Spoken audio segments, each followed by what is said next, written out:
Bienvenue sur Life IQ avec Lisa, votre présentatrice. J'espère que vous allez très bien. C'est un plaisir encore de vous avoir. Pour tous ceux qui visionnent cette vidéo, vous êtes là très bienvenue. Abonnez-vous surtout et faites partie de Life IQ avec votre Lisa, votre présentatrice. C'est un grand plaisir de vous avoir sur Life IQ. Alors, ce matin encore, je viens pour cette petite allocution devant vous, mes frères, et je viens lancer un appel éminent pour tous mes frères ivoiriens, pour tous mes frères africains, pour tous ceux qui me suivent de partout, pour mes frères togolais, pour mes frères gabonais, pour mes frères sénégalais, algériens, tunisiens, égyptiens, tous mes frères dans le monde entier. Et spécialement ceux de la Côte d'Ivoire. Parce que je sais qu'il y a beaucoup d'hommes qui me suivent un peu partout. Et vous ne connaissez pas le nombre d'abonnés que j'ai.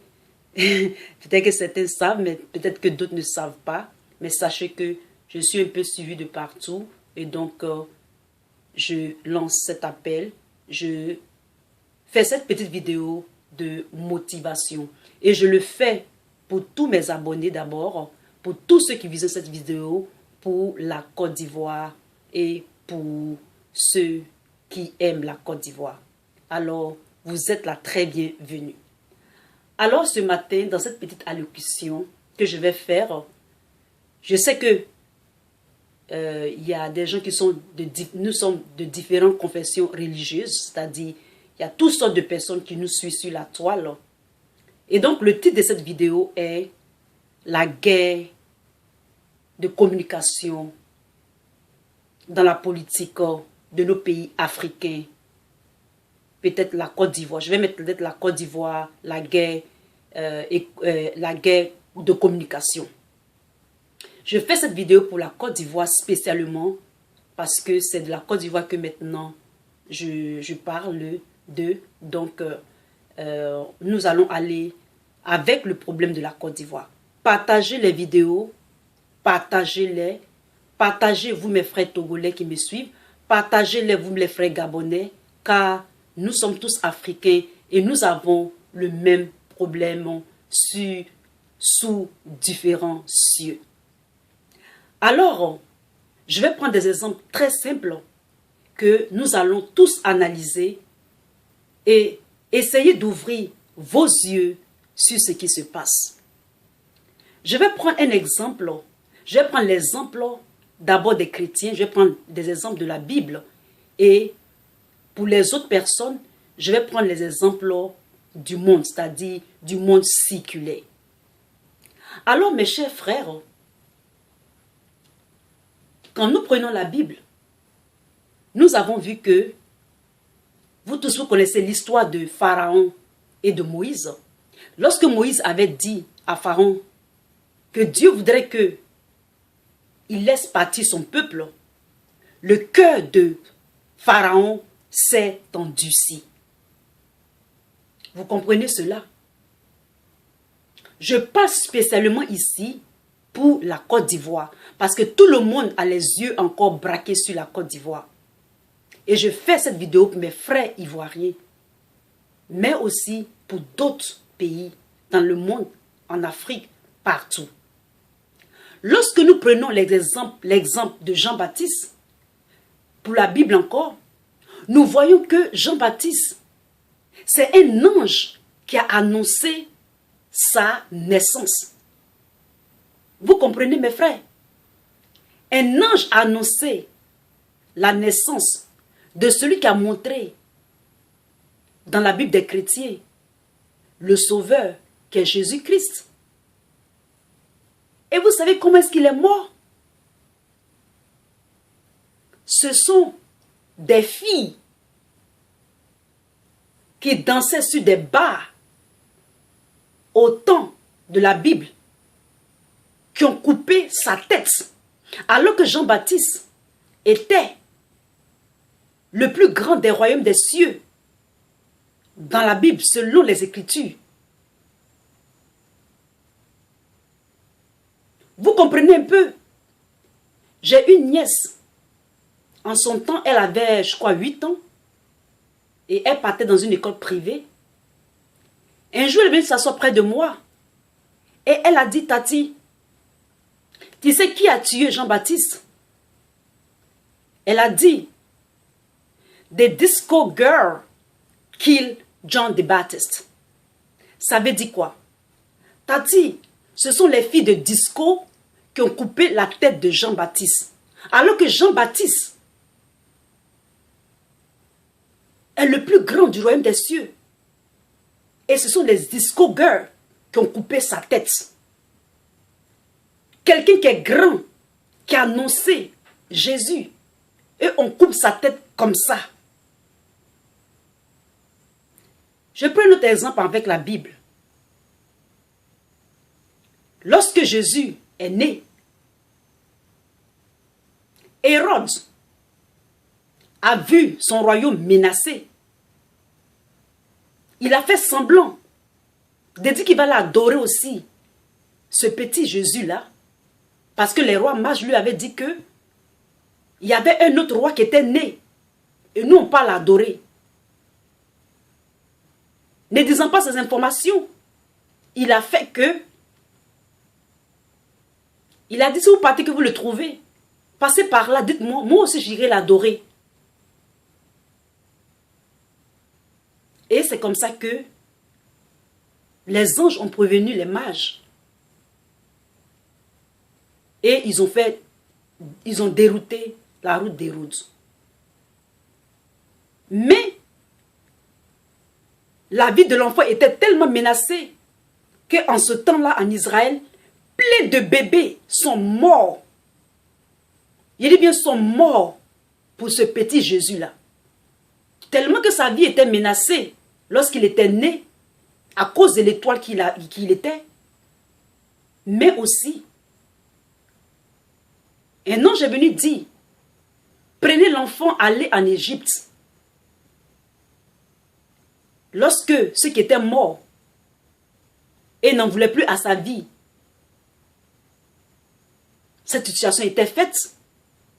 L'ange encore apparu aux parents de Jésus et ils ont ramené le petit Jésus à Nazareth. C'est pour vous dire que ici, il y a des gens qui sont appelés à transformer, à impacter. Mais il y a tellement d'Hérodes qu'ils vont vouloir détruire. Et ils sont toujours à la poursuite. Le cœur de Pharaon s'endurcit. Ils vont vouloir toujours poursuivre. Et donc c'est comme ça que nous, en tant qu'Ivoiriens, nous devons avoir une mentalité. Et là maintenant, je vais maintenant dans l'analogie séculaire, c'est-à-dire du monde. Je prends un exemple très simple. On va prendre l'histoire de Ben Laden. Lorsque Ben Laden était fâché et il a détruit les tours, qu'est-ce que les Américains ont dit? Les Américains ont dit, tant qu'on n'a pas la tête de ce monsieur, on ne lâche pas l'affaire. Et c'est comme ça que, selon les informations, selon ce qui s'est passé ou ce qui se passe, les Américains ont poursuivi Ben Laden pendant 10 ans jusqu'à ce qu'ils attrapent ce monsieur et ils en découdent avec lui. Vous comprenez mes frères? C'est la mentalité. L'Ivoirien doit avoir une nouvelle mentalité. Il faut un changement de mentalité africain. Vous voyez que quand il y a eu la guerre en Côte d'Ivoire, les médias européens ont beaucoup joué dans la manipulation psychologique, psychiatrique et psychique des Africains. Vous comprenez, les frères? Même ce qui se passe actuellement à la CPI, où on dit le président Laurent Gbagbo est acquitté, ou il n'est pas acquitté, c'est France 24. C'est les autres médias. Il suffit de mettre un seul mot en français qui contredit l'opinion populaire, l'opinion générale. Ça façonne, Ça embrouille tout le monde. Et donc mes frères africains, mes frères ivoiriens, ne vous laissez pas faire. Même en Europe, même en France, il y a des gens qui ne regardent plus la télé. Parce que les médias, ce sont eux qui fomentent. Ce sont eux qui donnent la tendance, le mouvement du vent des troupes dans les pays africains. Dans cette vidéo, ils sont prêts à faire des fake news. Une seule phrase en France, un seul mot en français peut dérouter, peut mislead, c'est-à-dire peut dérouter le sens d'une phrase. Un seul mot. Et donc mes frères ivoiriens, ne vous faites pas prendre par ce piège-là. Ce piège des médias. En Chine, pourquoi est-ce qu'on empêche certains médias d'aller en Chine? Mais c'est à cause de la désinformation. Il va arriver un certain moment, nous les pays africains, nous la Côte d'Ivoire, nous allons interdire les médias qui ne sont pas crédibles dans nos pays. Il va arriver, et les gilets jaunes, les Européens, les Occidentaux savent que les choses sont en train de changer. Il n'y aura plus l'argent facile, il n'y aura plus les déplacements de valises comme ça. Parce que les Africains ont commencé à comprendre et ils savent ça. Ce sont les dernières cartes qui sont en train d'être lancées et jouées dans nos politiques différentes. Et donc ils vont mettre la pression. Et c'est comme ça que nous aussi, Africains, nous devons avoir une mentalité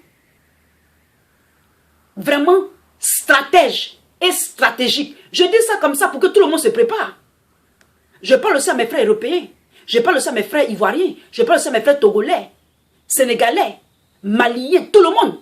Tout le monde est lucide. Donc nous sommes dans une guerre de communication. Vous voyez que quand il n'y avait pas d'internet, il n'y avait pas YouTube, les médias français, européens ont bassiné la politique en Côte d'Ivoire pour qu'il y ait le feu, il y ait l'artifice. Ne vous laissez pas prendre par ce piège-là encore. Je dis bien, ne vous laissez pas prendre par ce piège.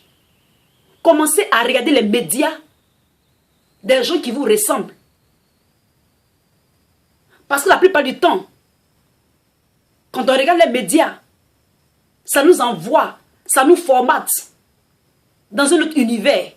Ça nous donne une autre vision de notre quotidien, de notre monde. Commencez à prendre conscience, mes frères africains. Commencez vraiment à prendre conscience. Ayez la mentalité. Je vais vous dire deux choses. Ayez la mentalité des Américains. L'Américain, quand il dit qu'il va attraper Ben Laden, là, il a fait 10 ans. Il a attrapé Ben Laden. Il a fait ce qu'il voulait et puis il l'a jeté quelque part dans la mer. Et puis on n'en parle plus. C'est comme ça. Il faut avoir la mentalité dure. Et quand je dis dur là, c'est-à-dire d'être concentré et focalisé. Vous, les Africains, vous êtes trop émotifs. Changez. Soyez froid et calme comme les Asiatiques. Vous voyez comment les Asiatiques sont, non? Ils sont calmes et froids. Vous pensez que les Asiatiques ne rient pas? Ils rient. Ils jouent. Moi, j'avais des amis asiatiques. J'avais un ami japonais, un de mes meilleurs amis. Il est tellement rigolo. Mais quand tu le vois, son apparence est froide et calme. Soyez comme ça les Africains. Parce que le fait que vous avez dansé en Côte d'Ivoire, parce que le président Gbagbo est sorti, ça les a dérangés. Commencez à être stratège. Commencez à être vraiment stratégique. Parce que nous sommes dans une guerre de stratégie. Ça va commencer par la stratégie de communication. Ne dites pas vos choses à vos ennemis. Il y a trop d'ennemis. Commencez à rester autour. À vous greffer autour du président Bédié. Parce que le président Bédié a un poids aussi. Ou du FPI. Mais la Côte d'Ivoire doit être une et indivisible. Écoutez. Soyez concentrés. Soyez focalisés. C'est ça qu'il vous faut. Quand vous êtes émotif, vous dansez, vous mettez les poudres sur vous, ça les dérange. By now, you should know how people work. Ça veut dire que maintenant, vous devez savoir comment est-ce que les gens fonctionnent. Les autres peuples fonctionnent. Commencez à apprendre les Ivoiriens. Commencez à être moins émotifs. Commencez à être dur. Je vous le dis. Comme ça, quand vous ne montrez pas vos émotions, personne ne peut prendre des stratégies. Mais quand vous montrez vos émotions, vous sautez de partout. Ils sont stratèges, eux. Ils sont en train de préparer des choses. Ils veulent le cafouillage. Ils veulent s'éterniser alors que ça ne peut pas. C'est impossible. Ils ont fait des contrats par-ci, par-là et ils ont pensé que le président Laurent Gbagbo ne va jamais sortir. C'est ce qu'ils ont fait. Actuellement, ils sont en train de jouer les dernières cartes, les derniers pions. Donc, tout ce que vous devez faire, greffer autour du président Bédié. Greffer tous les Ivoiriens ensemble. Comme le doigt de la main. On ne peut pas enlever un et puis laisser les 9 autres. C'est ça que vous devez faire en Côte d'Ivoire. Et puis la communication. Arrivé à ce moment, les médias européens, on va les interdire dans les pays africains. Comme ce que la Russie fait. Comme ce que la Corée fait. Vous comprenez? Il faut cela. Il faut cela, les frères. Il faut cela. Ils manipulent trop. Ne vous laissez plus prendre par ce piège-là. Des médias. En France, mais 2 fois, les gens ne regardent plus la télé, ne les écoutent plus. Même les gilets jaunes ne les écoutent plus. Les gilets jaunes, il y a des gens qui font des vidéos sur YouTube pour dire ce qui se passe réellement. C'est comme ça que vous, les Ivoiriens, vous devez faire. Écoutez, nous qui avons l'expérience, qui avons fréquenté des gens de différentes races, de différents peuples. Ce sont des conseils que nous vous donnons pour que vous changez votre mentalité. Pour qu'il n'y ait que des élites en Côte d'Ivoire. Des gens sereins. Des gens propres. Des gens qui savent ce qu'ils veulent. Parce que tout le monde n'a pas la mentalité ivoirienne. Le seul problème avec les Ivoiriens, c'est que vous êtes trop festifs. Vous montrez toutes vos émotions. Donc, c'est cette petite vidéo que je voulais faire pour vous. J'espère que vous l'avez aimé. Et mes sages petits conseils va vous aider. Si le président Laurent Gbagbo sort, soyez calme. Si les autres manifestent de partout, si vous voulez manifester, manifestez aussi dans le calme. Ne laissez pas faire, mais toujours dans la discipline, dans le calme. Surtout dans le calme. Manifestez aussi si vous voulez. Manifestez que vous n'êtes pas content, que eux ils manifestent que ils ne sont pas contents. C'est possible. Mais les gens attendent le trouble pour s'éterniser. Ils cherchent des arguments pour placer les derniers fonds, pour signer les derniers contrats. Parce qu'ils ne savaient pas que la CPI avait dit que on n'a rien trouvé. Pendant 8 ans, on ne trouve rien. Ils ne savaient pas ça. Donc le diable est en train de remuer encore une dernière fois sa queue. Et il va remuer fort pour faire peur. Mais soyez sereins. Frères ivoiriens, frères africains, soyez sereins. C'est l'union qu'il nous faut. Teamwork, travail d'équipe, travail d'ensemble, derrière nos aînés. Quand nous serons stabilisés, si nos aînés sont trop fatigués, nous allons prendre la relève. C'était cette petite vidéo que votre Lisa voulait vous faire. Partagez-la, je vous en prie. Je fais toutes ces vidéos pour vous remonter le moral. Pour que vous ayez le moral. Ayons le moral. On va pouvoir dégager, livrer du blé. Quand ce sera fait, vous verrez que nous serons en paix. Mais d'abord, il faut être stratégique, mentalement focalisé, concentré et sérieux. Je vous en prie, partagez-la, likez-la, partagez les vidéos, je vous en prie. Je ne le fais pas pour moi-même. Je le fais pour mes enfants, mes petits-enfants, mes générations futures, pour toute l'Afrique surtout, pour les États-Unis, pour la France, pour tous ceux qui sont épris de droit, de justice et d'humanité. C'est pour cela que je fais. Vive la Côte d'Ivoire. Vive l'Afrique. La Côte d'Ivoire forte. L'Afrique forte. L'Afrique en marche. Je vous remercie et à très bientôt. C'était votre Lisa dans cette petite vidéo. À bientôt. Bye.